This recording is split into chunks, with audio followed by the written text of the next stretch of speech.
Hi, I'm Rebecca Schrader, And I'm Katie Smith. and we're here to talk to you about malnutrition. You've all seen the photographs. Children lying helplessly in the dust because they can't bring themselves to move a muscle. Ribs protruding from the empty chests, skeletons, death lurking behind them like a shadow. Maybe you've seen the photo by Kevin Carter of a little African child curled up on the ground as a vulture waits and watches from the corner. Carter committed suicide 3 months after he won the Pulitzer Prize for that picture, because the guilt from not helping the girl that became too much for him to take. He was on a trip to Africa and glimpsed the girl curled up in the dust. He hid behind a bush to take a picture. After, he was guilted and blackmailed because he didn't help the girl by picking her up, even though his company had specifically told him not to help any children because there's a risk of diseases. Why is it that so many people around the world turn a blind eye to the problems that Africa faces daily? Maybe it's because we are uninformed. How can you be expected to do something about an issue that you know nothing about? That's what we are here for. Maybe if information about malnutrition was put out there, or if every child had a chance to learn about it as we do, the world would be a better place. What is malnutrition, you may ask? Malnutrition is the deprivation of certain nutrients. It takes on different forms depending on the nutrients that is lacking. Today, we're going to teach you about kwashiorkor, one of the many serious forms of malnutrition. The word's kwashiorkor comes to the Ga language of coastal Ghana and means the sickness the baby gets when the new baby arrives. It occurs in areas where famine is a regular occurrence, where drought consumes the land, or where page turning. Political unrest causes disturbances in the community. This indirectly causes a shortage of animals for the people of the hunt, which means a lack of protein. In an impoverished area, such as rural Ghana, the only protein that people may get is from animals that they hunt. So when drought strikes, the people of the region are often thrown into crisis.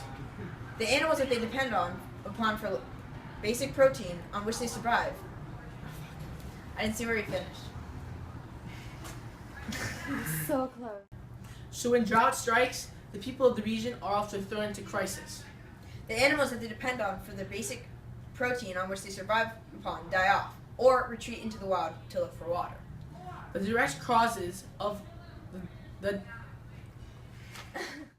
direct causes are a lack of protein or too much starch. The physical changes that occur in communities with a lack of protein are in individuals, lethargy or apathy, a loss of muscle mass, rashes, changes in skin pigment, fatigue, severe infections due to damaged immune system, shock, enlarged belly, swelling, diarrhea, irritability, and a failure to gain weight.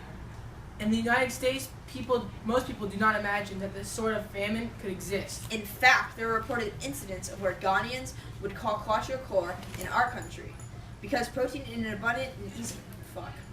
Wait, did I do that right? In the United States, most people don't imagine that this sort of famine could exist. In fact, there were reported incidents where Ghanaians would call kwashiorkor in our country.